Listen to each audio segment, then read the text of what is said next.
তো এই হজরত উমর রাদিয়াল্লাহু আনহু, হজরত আবু বকর রাদিয়াল্লাহু আনহু, তারা হলো রহমানের বান্দা। এই কারণে দানের ক্ষেত্রেও তাদের প্রতিযোগিতা চলে। আল্লাহ রসুল সাল্লাল্লাহু আলাইহি ওয়াসাল্লাম দানশীল ছিলেন। তিনিই বলতেন যে যদি তোমাদের ঘরের দুয়ারে যদি কোনো ভিক্ষুক আসে ভিক্ষা চাইতে, তাহলে তুমি তাদেরকে যদি একটা লোহার আংটি হলেও তাদেরকে তাই দিয়ে দাও, তাদেরকে খালি হাতে ফিরাইয়া দিও না।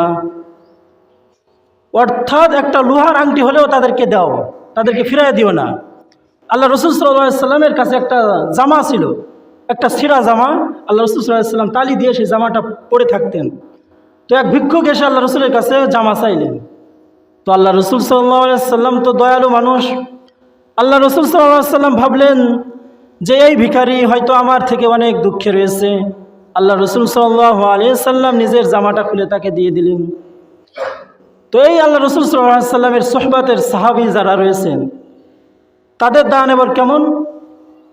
তো হযরত আল্লাহ রসুল সাল্লাল্লাহু আলাইহি ওয়াসাল্লাম যখন দানের ব্যাপারে তাদেরকে নসিহত করলেন যে যদি তোমরা আল্লাহ পাকের রাস্তায় খরচ করো, তো আল্লাহ পাক তোমাদের এই দানের বিনিময়ে জান্নাতে তোমাদেরকে একটা বাড়ি দান করবেন। তোমরা যদি আল্লাহ পাকের রাস্তায় মসজিদে যদি কিছু দান করো, তাহলে আল্লাহ পাক যে যত দান করবে জান্নাতে তার মর্যাদা তত বাড়াবে, বৃদ্ধি করবে। তো সাহাবায়ে কেরাম এই কথা শোনা মাত্রই সাহাবায়ে কেরাম বাড়ির দিকে দৌড় দিলেন। যে যা পারছে সে তা নিয়ে আসছে। হযরত উসমান গনি, তিনি ছিলেন সব থেকে ধনী সাহাবী। এই উসমান গনি রাদিয়াল্লাহু আনহু তার সম্পদের 3 ভাগের 1 ভাগ নিয়ে আসছিলেন। তো তার সম্পদ তো অনেক, তিনি অনেক মাল নিয়ে আসছেন। তো এইরকমভাবে যে যতটুকু পেরেছে আল্লাহ রাস্তায় নিয়ে আসছেন। তো আল্লাহ রসুল সাল্লাল্লাহু আলাইহি ওয়াসাল্লাম উসমানকে জিজ্ঞাসা করলেন যে উসমান, তুমি কতটুকু মাল নিয়ে আসছো? উসমান রাদিয়াল্লাহু আনহু বললেন যে আল্লাহ রসুল, আমি আমার সম্পদের 3 ভাগের 1 ভাগ আল্লাহ রাস্তায় দান করছি। আল্লাহ রসুল বললেন তুমি বাড়িতে কি রেখে আসছো? তো বাকি 2 ভাগ আমি বাড়িতে রেখে আসছি। হযরত উমর সম্পদ নিয়ে আসলেন বাড়ি থেকে। আল্লাহ রসুল জিজ্ঞাসা করলেন উমর, কতটুকু সম্পদ নিয়ে আসছো? হযরত উমর বললেন যে আমি আমার সম্পদের অর্ধেক মাল নিয়ে আসছি। বাড়িতে কি রেখে আসছো? বাড়িতে বাকি অর্ধেক রেখে আসছি। হযরত আবু বকর তার মাল নিয়ে আবু বকর আসতেছেন।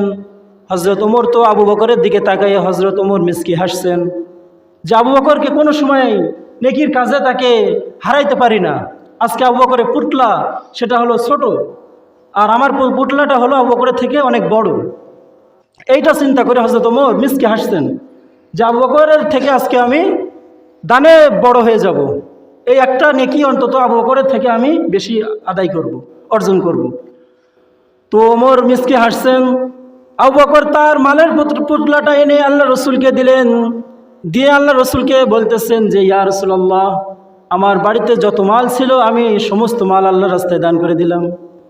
সুবহানাল্লাহ বলবেন না? হযরত আবু বকরের বাড়িতে যত মাল ছিল সব মাল আল্লাহর রাস্তায় দান করলাম।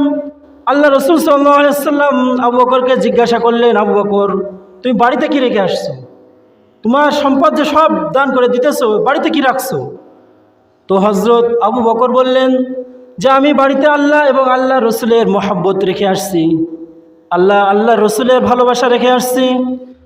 তো হযরত ওমর এটা শুনে তো ওমর হাউমাউ করে কান্না করে আবু বকরকে জড়িয়ে ধরে বললেন যে আবু বকর, নেকির কাজে তোমার থেকে উপরে যাওয়া কারোর জন্য সম্ভব নয়।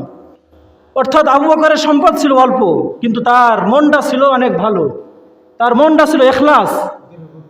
সে তার বাড়ির সমস্ত মাল নিয়ে আসছে, অল্প মাল হয়েছে, 1 টুপলা মাল, অথচ ওমরের মাল ছিল আবু বকরের থেকে অনেক বেশি।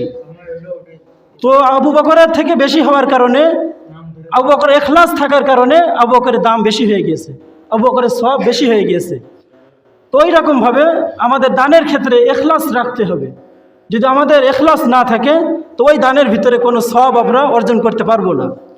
এই কারণে যদি কোনো ব্যক্তি পাহাড় পরিমাণ স্বর্ণ দান করে আল্লাহ তাআলার রাস্তায়, স্বর্ণ মুদ্রা দান করে, এবং একজন ব্যক্তি যদি ইখলাসের সাথে 1 টাকা দান করে, কেউ যদি আল্লাহ তাআলার রাস্তায় উহুদ পাহাড় পরিমাণ স্বর্ণ দান করে, কেউ যদি আল্লাহ তাআলার রাস্তায় বস্তা বস্তা টাকা দান করে, আর যদি তার দানের দ্বারা উদ্দেশ্য থাকে যে লোক দেখানো, যে আমি যে টাকা দিই এটা যেন মানুষ দেখে যে আমি দানশীল, আর এমন একজন ব্যক্তি সে 10 টাকা দান করলো, সে 1 টাকা দান করলো, কিন্তু তার দানের উদ্দেশ্য হলো, দানটা হলো আল্লাহ তাআলার জন্য, আল্লাহ তাআলা এই দানের বিনিময়ে আমাকে কিছু দিবেন, আল্লাহ তাআলা এই দানের বিনিময়ে আমার বালা মুসিবত দূর করবেন। আল্লাহ রাসূল সাল্লাল্লাহু আলাইহি ওয়াসাল্লাম বলেন, আস-সাদকাতু তারুদ্দু আনিল বালা, যে ব্যক্তি সদকা দিবে তার বালা মুসিবত দূর হবে। এই উদ্দেশ্য করে যদি কেউ দান করে 10 টাকা বা 1 টাকা, তো ওই উহুদ পাহাড় স্বর্ণর পরিমাণ যে টাকা দিয়েছে, বস্তা বস্তা টাকা যে দিয়েছে, তার থেকে এই ব্যক্তির দানের দাম আল্লাহ পাকের কাছে বেশি হয়।